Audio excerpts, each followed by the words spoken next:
इस बहन ने लिखा कि ऐसी कौन सी गाली है जो मुझे नहीं पड़ी, ऐसी कौन सी गाली है जो मुझे नहीं दी गई। जिसको 30 वर्ष तक औलाद ना हो, 28 वर्ष तक औलाद ना हो, उसको कौन सी ऐसी गाली है जो नहीं दियो। मैं शिव जी को पानी चढ़ाने जाती थी और लोग मुझे ताना कसते थे, अपशब्द कहते थे, ढोंगी, ढोंगन, अपशब्द, ऐसे ऐसे शब्द कहे जाते थे कि शिव जी के मंदिर में जाकर केवल मैं एक ही बात कहती थी कि मेरी मत रखना लाज, पर उसकी तो रखना जिसने व्यासपीठ से बोला है, उसकी तो रखना जो बोल गया। और खाली ना जाता कोई दर से तुम्हारे, खाली ना जाता कोई दर से तुम्हारे, मैं भी खड़ी हूँ नंदी बाहें पसारे। जो कोई नहीं कर सकता वो महादेव करता। इस पंडाल में एक महिला ऐसी बैठी है जिसकी बच्चेदानी में से एक ट्यूब को खराब बताकर निकाल दिया गया और दूसरी ट्यूब उसकी बंद थी, जो डॉक्टर के हिसाब से कभी औलाद का सुख नहीं हो।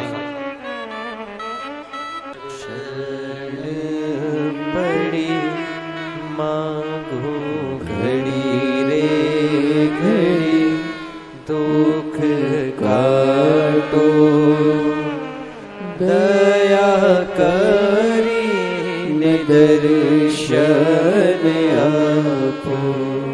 वो लिखती है कि मैं पूरी लिस्ट लगा रही हूं मेरी मेडिकल की, जिसमें मेरी एक ट्यूब डॉक्टर द्वारा जब मेरा बच्चा खराब हो गया था तो मेरी एक ट्यूब निकाल दी गई थी और दूसरी ट्यूब मेरी बंद थी, जो कभी संतान का सुख नहीं हो सकता था। ये डॉक्टरों की रिपोर्ट मैं लगाकर भेज रही हूं। जिन रिपोर्टों को उसने लगाया है, डॉक्टरों की पूरी रिपोर्ट उसने लगाकर भेजी है।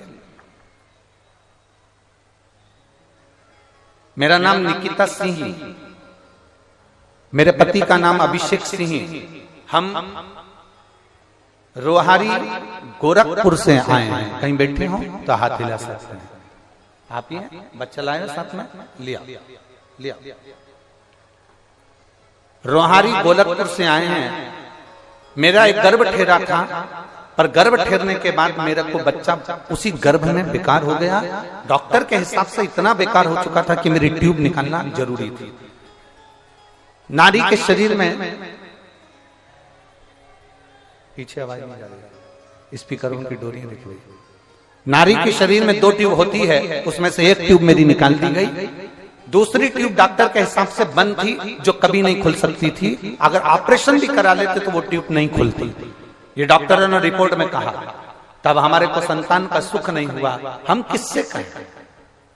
आपकी कथा पहली बार एक वीडियो छोटा सा आने पर हमने कथा सुनना प्रारंभ करी।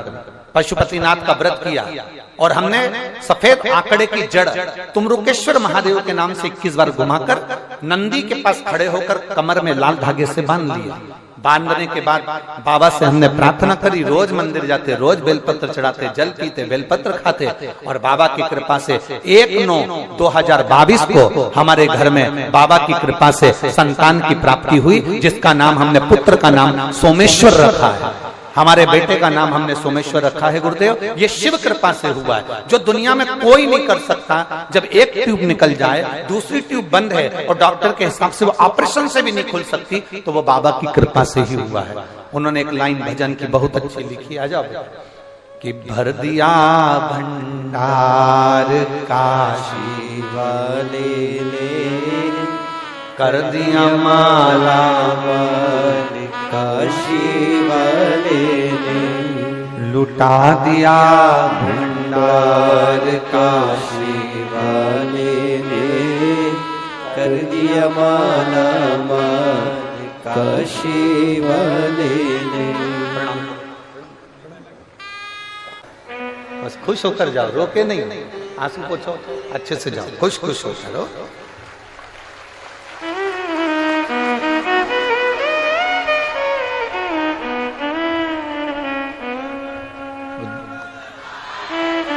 वो दीदी कह रही है, लोगों ने बहुत कहा मंदिर में जाने से क्या औलाद हो जाएगी, शिव जी को जल चढ़ाने से क्या औलाद हो जाएगी। बक्सों में से आवाज नहीं आ रही है, देखो ना कार्यकर्ता भेजूंगा। क्या जल चढ़ाने से संतान हो जाएगी? वो दीदी कह रही है, लोग कहते थे। गर्भ में बच्चा आ भी गया भगवान की कृपा से, क्योंकि बहुत मुश्किल था, डॉक्टरों ने मना कर दिया था कि तुम्हें संतान कभी जिंदगी भर नहीं होगी। बच्चा आ भी गया गर्भ में, तो लोग कहते थे शंकर जी को जल मत चढ़ाना, पीना मत, शिव जी को जल चढ़ाकर गर्भ में बच्चा रहे तो मत पियो, बच्चा आड़ा टेढ़ा हो जाएगा, मुंह बिगड़ जाएगा, ये बिगड़ जाएगा। वो बेटी कह कर गई है शंकर जी पे जल चढ़ाने से शंकर जैसा ही सोमेश्वर बेटा पैदा हुआ है, चांद जैसा। ये शिव कृपा। भरमाने वाले इतने भरमाएंगे तुमको, इतना भरमाएंगे, इतना भरमाएंगे। गर्भ से हो गए मंदिर मत जा, जल मत चढ़ा। गर्भ से हो गए शिव जी की पूजन मत करो। तकलीफ आ रही है, क्यों शंकर जी के मंदिर जा रहे हैं? बहुत भरमाएंगे, बहुत। इतना लोग पीछे पड़े हैं शिव पुराण के, इतने पीछे पड़े हैं कि आखिर ये शिव पुराण ऐसा क्या कर रही है कि गांव-गांव में लोग शंकर जी को पूजना चालू कर दिया। ये दुनिया के लोगों को टेंशन उत्पन्न हो गया, बहुत सारों को, उनसे सहन नहीं हो रहा, इसलिए वो भड़काने का काम करते हैं। मंदिर मत जाओ, ऐसा हो जाएगा। जल मत चढ़ाओ, ऐसा हो जाएगा। श्री शिवाय नमस्तुभ्यम मत बोलो, ऐसा हो जाएगा। ये मत करो, ऐसा हो जाएगा। और आग लगे बस्ती में। हम आपसे निवेदन करेंगे, आपका दिल लगे सियोर वाले की वाणी में, आपका दिल लगे महादेव की वाणी में, आपका दिल लगे कि भगवान शंकर की ये कथा हम सुन रहे हैं और शिव ऐसा कर सकता है। विश्वास मानकर करना, नहीं तो मत करना। एक पत्र और देखिए। मैं आभा त्रिपाठी, मानस बिहार कॉलोनी, गोरखपुर से आया। गुरुदेव, शादी के हम लोगों ने 2 साल इंतजार करा, 5 साल इंतजार करा, 6 साल इंतजार करा, 9 साल इंतजार करा, 10 साल हमने इंतजार करा, 12 साल हमने इंतजार करा, शादी के 15 साल हमने इंतजार करा, पर हमारे यहाँ संतान का सुख नहीं हुआ। गुरुदेव, जब डॉक्टरों ने मना कर दिया कि तुम्हें संतान नहीं होगी, हमने टेस्ट बेबी भी करवाया पर औलाद नहीं हुई, तब हमारे मन से बच्चे का हमने आज छोड़ दिया था।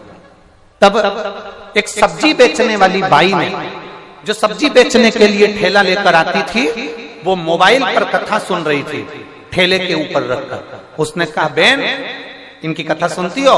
हमने कहा नहीं, इनकी सुना करो, जो मांगोगी ना वो मिल जाएगा। वो सब्जी वाली के कहने पर हमने कथा सुनना प्रारंभ करी, और जो 15 साल तक औलाद नहीं हुई, बाबा की कृपा से 12 अगस्त 2021 को हमारे यहाँ पुत्र रत्न की प्राप्ति हो गई। मैं बाबा को धन्यवाद देने के लिए आई हूँ। कहीं बैठी हो तो हाथ हिला सकती हैं। मैं आभा त्रिपाठी, मानस बिहार कॉलोनी, गोरखपुर से आई हैं। कहीं बैठी हो तो हाथ हिला सकती हैं। आई हैं आज खाली।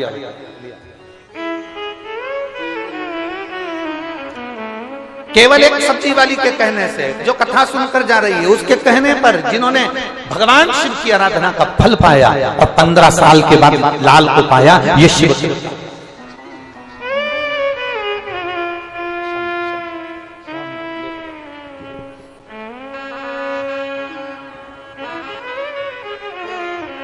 मती तुम लोग बहुत खुश हो, बाबा ने लाल दे दिया ना, अब रोना नहीं।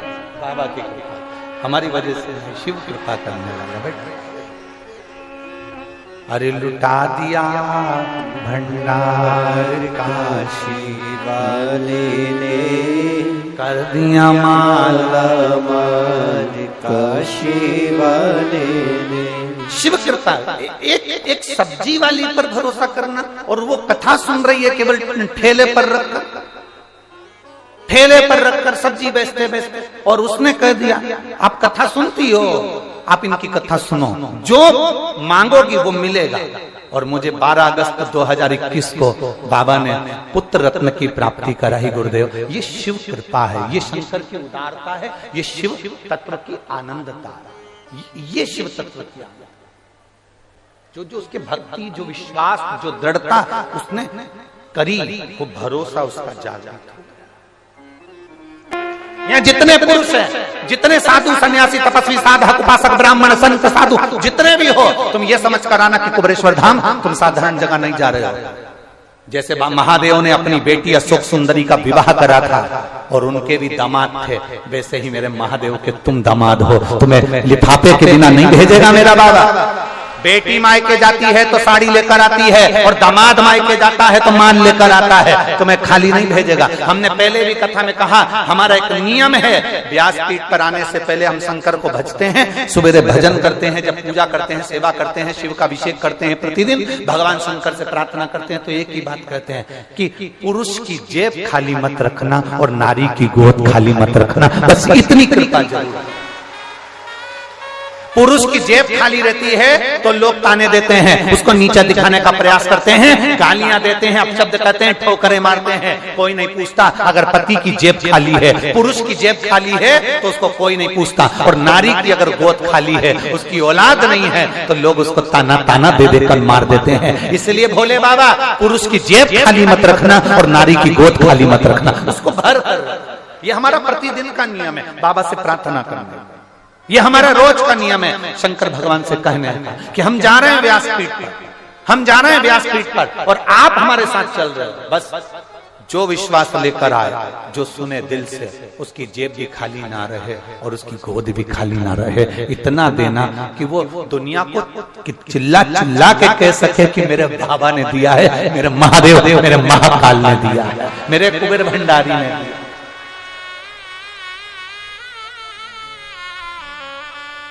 जो तुम पर हंसे हैं, जो तुम पर हंसते हैं, जो तुम पर ताना कसते हैं, उसका जवाब आप मत दो, उसका जवाब तो मेरा कुबेर भंडारी समय आने पर देता है। उसका जवाब आपको नहीं देगा, वो देगा। वो करो शिव की आराधना, शिव की उपासना। शंकर ने कभी तोड़ने का काम नहीं करा, शंकर जी ने जोड़ने का काम करा। उनके पास में माता पार्वती जी का वाहन है शेर, कार्तिकेय बैठते हैं मोर पर, गणेश जी बैठते हैं चूहे पर, शंकर जी के गले में है सांप, बैठे हैं नंदी पर। सब एक दूसरे के विरोधी हैं। शेर नंदी को नहीं छोड़े, मोर सर्प को नहीं छोड़े, सर्प चूहे को नहीं छोड़े, पर उसके बाद भी शिव जी ने जोड़ना सिखाया। किसी की सामर्थ्यता नहीं कि कोई किसी को भक्षण कर ले। जो शंकर भगवान के चरणों में पहुंच जाता है, दुनिया में किसी की सामर्थ्यता नहीं है कि उसकी आंख में आंसू ला दे, क्योंकि मेरा शिव पहुंचने वाला है। मेरा ओघड़दानी, मेरा शंभु, मेरा त्रिकालदर्शी, मेरा शिव उसके आंसू पोंछने वाला होगा। कल कथा में कहा था, नल के टपकते हुए पानी को प्लम्बर या घर के लोग रोक सकते हैं, और तुम्हारी आंख में आए हुए आंसू को केवल महादेव ही रोक सकते हैं, कोई दूसरा नहीं, कोई दूसरा। बस उसको मन करा करे, तब दिल से उसको एक बार रोज जब मंदिर में जल चढ़ाने जाओ तो उसको दिल से एक बार कहकर, दिल से। किसी पुराण में यह नहीं लिखा कि शंकर जी को 56 भोग लगते हैं। तुमने पढ़ा हो तो हमको जरूर दिखा। किसी पुराण में नहीं लिखा कि शंकर भगवान को लड्डू का भोग लगता है। कहीं पढ़ा हो तो हमको जरूर बता। किसी पुराण में नहीं लिखा कि शंकर जी को रबड़ी और बासुंदी और खीर का भोग लगता हो। किसी पुराण में पढ़ा हो तो हमें बताना। यहाँ तो सीधा सा एक क्रम है, आकड़िया की रोटी बनाई और काकड़िया की साग। रोटी बनाई गई है, उस रोटी को तुमने सेक लिया, उसी को तुमने मल लिया। गुड़ पड़ा हो तो गुड़, शक्कर पड़ा हो तो शक्कर। 16 सोमवार का जो व्रत करती है मेरी माताएं, वो जानती हैं मलीदा बनाना, उनको आता है चूरमा बनाना। क्या करती है? केवल उसको सेकती है, सेक कर मलती, चलनी से चांदती, उसमें गुड़ मिला देती और बाबा को भोग लगा देती। बाबा को ज्यादा तुम्हारे दिखावे की जरूरत नहीं। ये भी दे सको तो ठीक है, नहीं तो एक बेलपत्री बाबा को समर्पित कर दी, वो भी हो तो ठीक है। बाबा की उठा के धो के बाबा को चढ़ा दो, वो भी ठीक है। नहीं है तो बाबा के चरणों को प्रणाम कर कर कह दो, तू जब देगा तब तेरे दरवाजे पर लेकर आ जाऊंगी, तू कृपा करेगा। और अच्छे से सुन लेना, यहाँ पर सोमवार का व्रत करो, चाहे मंगलवार का करो, चाहे चतुर्थी का करो, चाहे तीज का करो, चाहे पंचमी का करो, चाहे छठ का करो, कोई भी व्रत आप करते हो, किसी भी देवता का व्रत करो, पर किसी भी देवता का व्रत करो, चाहे संतोषी माता का करो, चाहे लक्ष्मी माता का करो, चाहे देवी देवता का करो, किसी का भी व्रत करोगी पर उसका जो फल है वो देवता नहीं देते, उसका फल देवाधिदेव महादेव ही देते। उसका फल भगवान शंकर ही देते, भगवान वो घरदानी ही देते।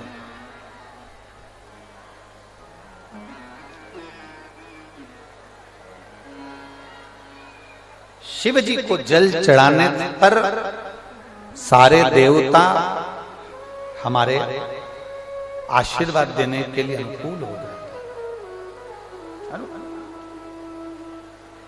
राजा परीक्षित को इतने गुरुओं को ढूंढा गया, इतने सारे गुरुओं को ढूंढा, और इतने गुरुओं को ढूंढने के बाद भी राजा परीक्षित को जब कोई असली नहीं मिला। श्रीमद् भागवत कह रही है, आपने अच्छे से सुना होगा, पढ़ा होगा, जब असली गुरु नहीं मिला तब शिव की शरण, और शिव जी ने मार्गदर्शन कर कर कह दिया कि जाओ।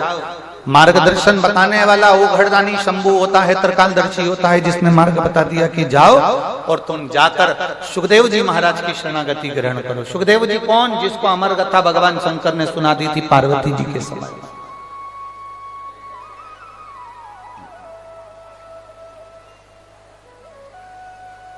जो इस कथा को सुन लेता, शिव महापुराण की कथा को जो सुन लेता है वो दूसरे को मार्गदर्शन दे देता है। देखो तुम्हारे को तकलीफ है ना, शंकर जी को जल चढ़ाया, बताओ जीजियों, आप भी मंदिर जाती हो, अगर कोई मंदिर में नहीं जाओ, कहीं शादी में चली गई, बुलौए में चली गई, महिला संगीत में चली गई, किसी के यहाँ कोई फंक्शन में चली गई, किसी के यहाँ कोई कार्यक्रम में चली गई, और कोई तुमको अपने दुख का दुखड़ा रोएगा तो तुम क्या बताओगी? ईमानदारी से बोलो, यही बोलोगी ना, शंकर जी के मंदिर जाती हो, एक लोटा जल चढ़ाती हो, वो सीहोर वाला महाराज कथा करता है सुनती हो, थोड़ा शिव महापुराण को सुनती हो। अपन क्या बोलेंगे? यही तो बोलेंगे, क्योंकि अपन कोई डॉक्टर तो है नहीं, अपन कोई तंत्र विद्या वाले भी नहीं है, ना अपने को मंत्र आते हैं, ना अपने को तंत्र आते हैं, ना अपन कोई अघोरी है, ना कोई बाबा है कि अपने पास में कोई विद्या हो तो अपन किसी को दे दो। यहां तो केवल एक है, बोल बम का नारा है, यहां तो केवल एक है, सारी समस्या का हल एक लोटा जल। कोई अपने से पूछे, कोई अपने से मिले तो अपन उसको कह देते हैं कि तुम ये करो, कोई अपने से मिला, कोई अपन से कहे तो अपन कह देते हैं कि ऐसा करो, शिव जी को जल चढ़ाओ। कल एक बेटी ने सीहोर मैसेज करा व्हाट्सएप पे, तो बेटी ने सीहोर में मैसेज करा, मैसेज कर कर कहा, गुरुजी ने आज बताया है 7 बेलपत्र का महत्व। सुना था ना कल आप लोगों ने? गुरुजी ने बताया है 7 बेलपत्र का महत्व। तो बेटी ने मैसेज कर कर दिया कि हमारी परिस्थिति ठीक नहीं है, पर पक्का बताओ क्या शंकर जी को 7 बेलपत्र चढ़ाएंगे और हम इस तरह से चढ़ाएंगे तो क्या हम कुबेरेश्वर धाम हमें बाबा बुला लेगा?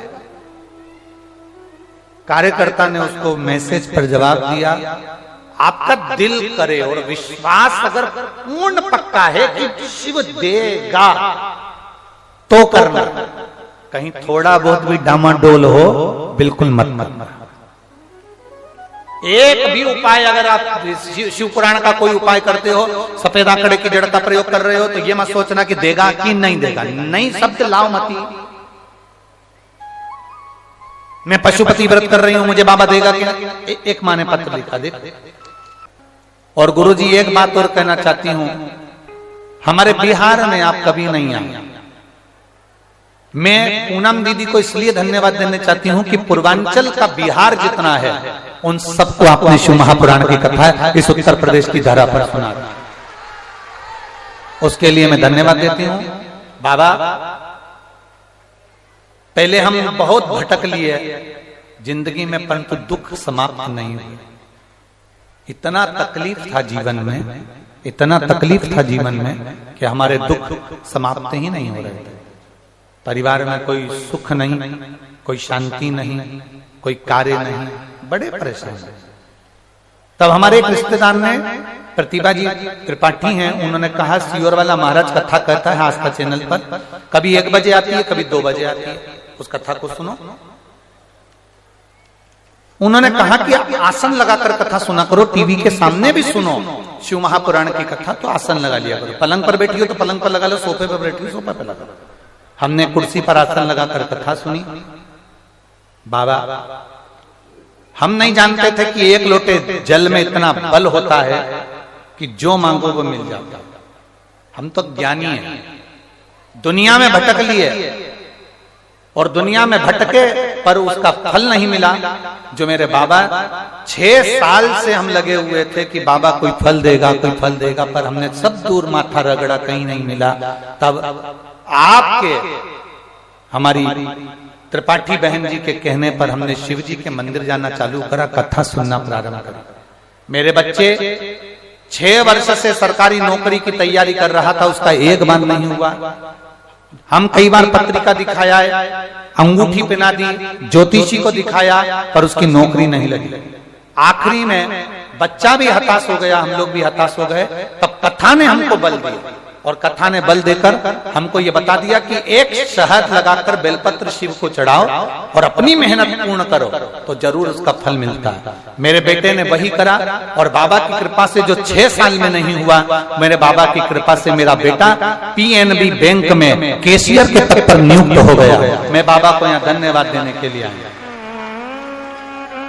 बाबा, अब देखो शिव की कृपा कैसी होती है। बाबा, मेरे बेटे ने शहद लगाकर बेलपत्री को चिपकाकर मेहनत कर कर ये फल पा लिया और पीएनबी बैंक में कैशियर के पद पर हो गया। फिर मेरे बेटे ने फिर वापिस एक बार परीक्षा दी 2024 में एसएससी सीजीएल की परीक्षा। बाबा की कृपा से मेरा बेटा फिर उसमें उत्तीर्ण हो गया, और बाबा का मैं क्या वर्णन करूं, ऑडिटर के पद पर हैदराबाद में सरकारी नियुक्ति पर आ गया। मैं बाबा को यहाँ धन्यवाद देने के लिए आई हूं। गुरुदेव,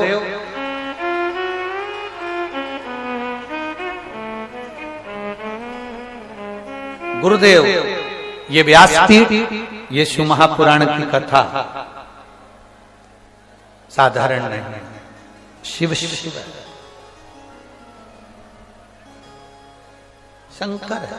ओ घर बैठिए बहन, एक बार हाथ हिला दो, बधाई आपको बहुत बहुत। बैठिए। श्री शिवाय नमस्ते। ये